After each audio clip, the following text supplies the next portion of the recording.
Hello students, आइए आज class 9 से हम करते हैं एक नई पोएम जिसका टाइटल है the lake isle of Innisfree, written by W.B.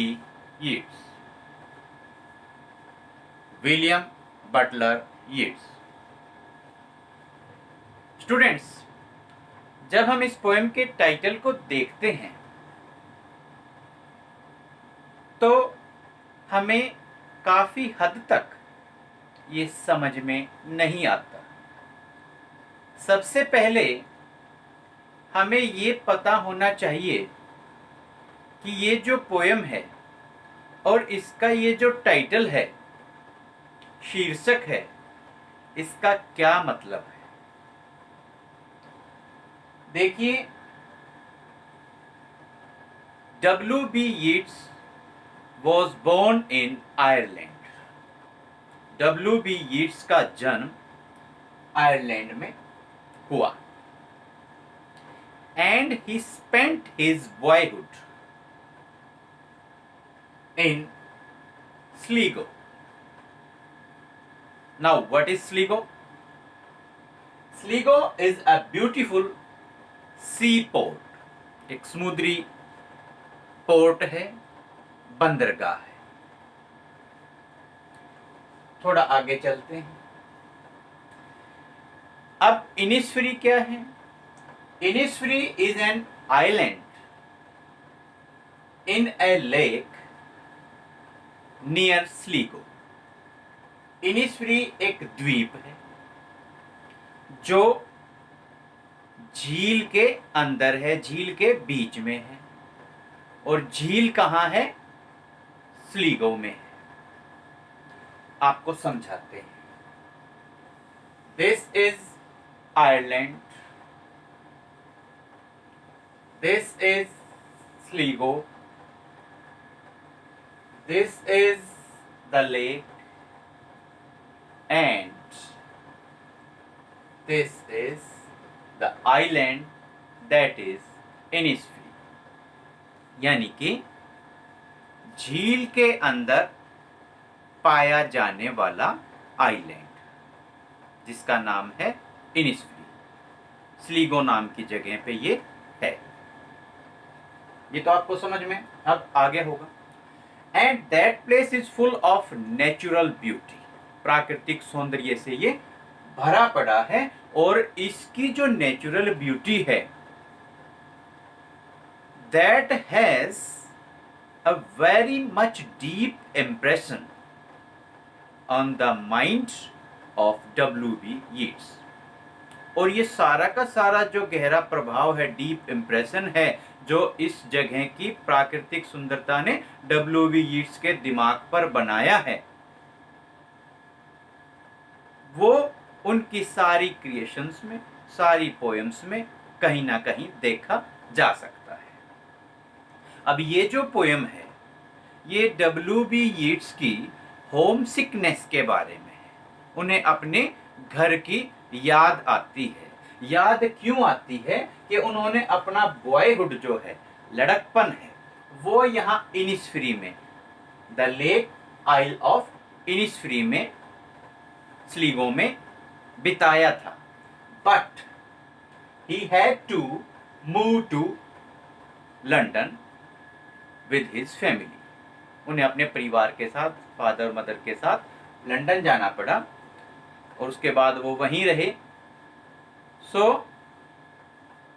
Always he used to remember his olden days, और you can say the days of his boyhood spent by him at the lake isle of Innisfree. थोड़ा सा और आपको briefing करते हैं, बताते हैं, समझाते हैं। This poem was written by W.B. Yeats in 1890। 1890 में W.B. यीट्स ने ये पोएम लिखी। And he got the inspiration when while standing there on a London pavement. Poem में आता भी है पेवमेंट ग्रे, जो पेवमेंट होता है रास्ता, ग्रे स्लेटी रंग का जो सड़क होती है, पक्का रास्ता होता है, कंक्रीट सीमेंट की जो सड़क होती है वो ग्रे कलर की होती है, हम सबको पता है। और ये जो पेवमेंट ग्रे है that is a symbol of sadness as well as dullness. उदासी और निरस्ता की ये सड़क जो है प्रतीक है। लंदन में एक पक्की जो सड़क है जहां पर पोएट खड़े हैं और अपने पुराने दिनों को, लेक आइल ऑफ इनिसफ्री में बिताए हुए समय को याद कर रहे हैं। Now he is feeling home sickness. घर की, पुरानी जगह की उन्हें बहुत याद आ रही है। आप भी बचपन में कहीं ना कहीं घूमने गए होंगे किसी रिलेटिव के घर। अगर आप बचपन में रहे हैं, अब आप और कहीं रह रहे हैं, पहले आप कहीं और रहते थे, अब आप नए किसी सिटी में रह रहे हैं, तो भी आपको अपने पुराने घर, पुरानी जगह, पुराने दोस्तों की याद आती है। उसी तरीके से पोएट यहाँ पर लेक आइल ऑफ इनिसफ्री में अपने बिताए हुए समय को, पीसफुल टाइम को याद कर रहे हैं। One day when he was standing on a London pavement grey, he saw a jet means fountain, फव्वारा, in a chemist shop। एक केमिस्ट शॉप थी। 1890 में लंदन की एक सड़क पर खड़े हुए उन्होंने केमिस्ट की दुकान में, दवाई बेचने वाले जो केमिस्ट हैं उनकी दुकान में एक फव्वारा चलते हुए देखा। And from there he got the inspiration and he wrote the poem The Lake Isle of Innisfree। जो मेन उनकी यहाँ थीम है, मेन पर्पस उनका जो इस पोएम को लिखने का है, that is his desire to escape from London and to go to Innisfree। London से मैं भाग जाऊं और वापस इनिसफ्री में जाके मैं रहने लग जाऊं, ये उनकी इच्छा है। और होम सिकनेस जो उनकी दिखलाई गई है, घर की याद आना, उस आधार पर यह पोयम लिखी गई है। चलिए टेक्स्ट रीड करते हैं, जो पोयम का बेस है। उम्मीद करते हैं वो आपको समझ में आ गया होगा। फर्स्ट लाइन है, I will arise and go now and go to Innisfree. अब मैं उठूंगा, खड़ा होऊंगा और जाऊंगा। एंड गो टू इनिसफ्री, कहाँ जाऊंगा? इनिसफ्री जाऊंगा। And small cabin build their, और वहां पर एक छोटा सा कैबिन, छोटी सी हट, छोटी सी झोपड़ी मैं बनाऊंगा। किस चीज की बनाऊंगा? Of clay and wattles made. Clay की, मिट्टी की और वेटल्स की मैं वहां पर झोपड़ी बनाऊंगा। Students note down the meaning of wattles. Wattles, sticks and twigs. When sticks and twigs are woven together and they are used, after mixing, they are used as a material for fences। घर की चारदीवारी या बाड़ा बनाने के लिए जो टहनियों को मिलाकर, स्टिक्स को और ट्विग्स को,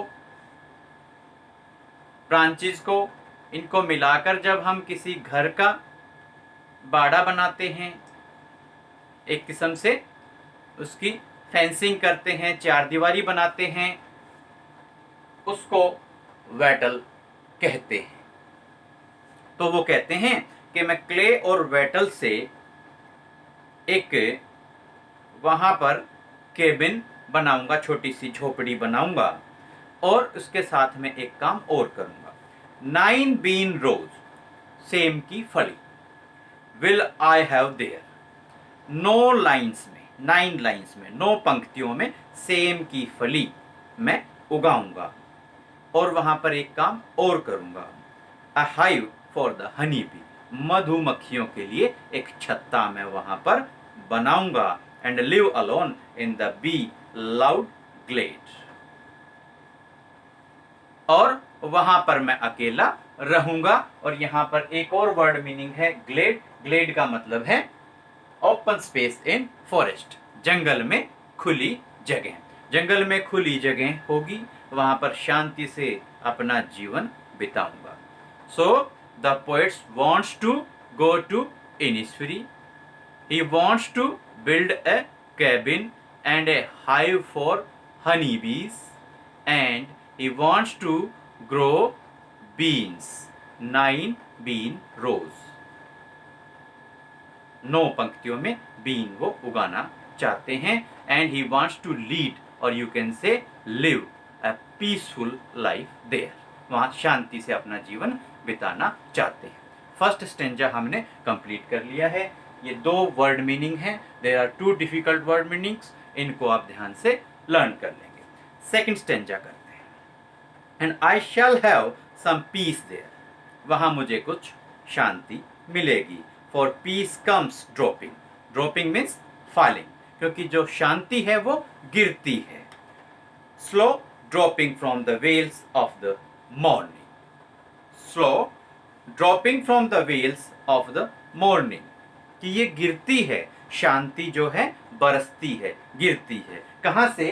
from the veils of the morning, veils of the morning, veil पर्दा होता है, इसका मतलब है अर्ली मॉर्निंग मिस्ट, यानी कि सुबह सुबह जब हम अच्छे तरीके से नहीं देख सकते, धुंध होती है, कोहरा होता है, दिन पूरे तरीके से नहीं निकलता, पूरी रोशनी नहीं होती है। Early morning mist in which nothing could be seen,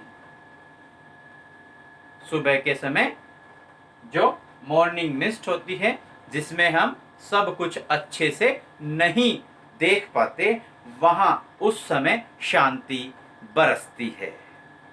to where the cricket sings, अब देखिए ध्यान रखना, मॉर्निंग में क्या होता है?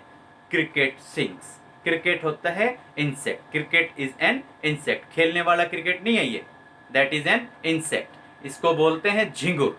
मॉर्निंग में क्या करता है? मॉर्निंग, मॉर्निंग में क्रिकेट सिंग्स। सेकेंड स्टेंजा में आप ध्यान रखेंगे, there midnights all a glimmer, glimmer, glimmer means dim light, वहां पर मिडनाइट में क्या है? डिम लाइट, ये भी आप ध्यान रखेंगे। मिडनाइट कैसी है? ग्लीमर, इस तरीके से आप नोट डाउन कर लेंगे, then it will be very easy for you to remember these things. And noon a purple glow, और दोपहर है वो चमकीली बैंगनी रंग की है। And evenings full of the linnet's wings, अब लिनेट क्या है? Lynette is the name of a bird, एक पक्षी का नाम है लिनेट। वो क्या करता है? अब इवनिंग में क्या होता है? लिनेट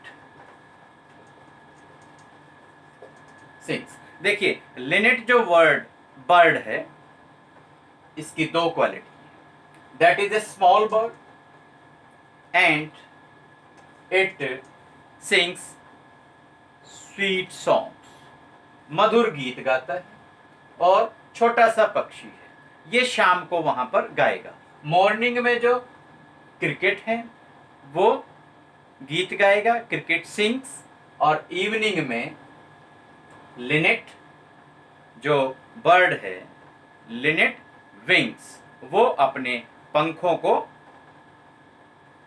पंखों से आकाश को भर देता है या पंखों को फड़फड़ाएगा। And evening full of the linnets wings, वहां का जो आकाश है, वहां का जो स्थान है, वो लिनेट जो बर्ड है उसकी विंग्स की फड़फड़ाहट से भर जाएगा। और दोपहर कैसी बताई है? पर्पल ग्लो, और midnight is a glimmer, dim light, midnight में डिम लाइट। ये आप 4 चीजें सेकंड स्टेंजा से ध्यान रख लेंगे। Third stanza, last stanza, concluding lines, I will arise and go now for always night and day, अब मैं उठूंगा और जाऊंगा, क्योंकि वहां पर हमेशा हमेशा पूरा दिन और रात। I hear the lake water lapping with low sounds, धीमी आवाज, बाई द शोर, शोर बैंक ऑफ द सी, समुद्र का किनारा। वहां पर क्या होता है, पानी की धीमी धीमी आवाज आती रहती है। In the lake isle of Innisfree में पानी की धीमी धीमी आवाज आती रहती है। वर्ड मीनिंग लर्न कर लेंगे। Lapping sound, lapping means the sound of water beating against the shore. पानी की समुद्र के किनारे से धीरे धीरे टकराने की जो आवाज है वो वहां लेक आइल ऑफ इनिस्फ्री में हमेशा आती रहती है। While I stand on the roadway, देखिए हमने बताया था on a London pavement roadway, एक रस्ते के ऊपर, और ऑन द पेवमेंट्स ग्रे, और ग्रे कलर का जो पेवमेंट है, पथरीला पक्का जो रास्ता है, वहां पर खड़े हुए ही उनको केमिस्ट शॉप से फवारे को देखकर इंस्पिरेशन मिली थी इस पोएम को लिखने की। और पेवमेंट्स ग्रे शो करता है, रिप्रेजेंट करता है उनकी सैडनेस और डलनेस को। तो वो कहते हैं कि लंदन के यहाँ सड़क पर खड़े हुए, पथरीले रास्ते पर, पक्के रास्ते पर खड़े होकर, I hear it in the deep heart score. Deep heart score means from the inner core of heart, from the inner part of heart. वो कहते हैं अपने दिल की गहराइयों से, या लंदन की सड़क पर, रास्ते पर, पेवमेंट पर खड़ा होकर मैं लेक आइल ऑफ इनिस्फ्री में जो शांति है उसको अनुभव कर रहा हूं। अपने दिल की गहराई से मैं उस मधुर आवाज को, मीठी मीठी आवाज को सुन रहा हूं। स्टूडेंट्स, इसी तरीके से आसानी से एक एक स्टेंजा को, डिफिकल्ट वर्ड मीनिंग्स को ध्यान में रखते हुए पूरी पोएम को आप अच्छे से लर्न कर लेंगे। जैसे जैसे हमने मेन पॉइंट्स को हाईलाइट किया है, उसी तरीके से आप भी मेन पॉइंट्स को नोट डाउन करके पोएम को समराइज कर लेंगे और लर्न कर लेंगे। होप करते हैं बहुत अच्छे से ये पोएम बहुत ही इंटरेस्टिंग वे से, बहुत ही आसानी से आपको समझ में आ गई होगी। Hoping for the best. अगली वीडियो में अगले चैप्टर के साथ आपसे फिर होगी मुलाकात। Fine, thank you.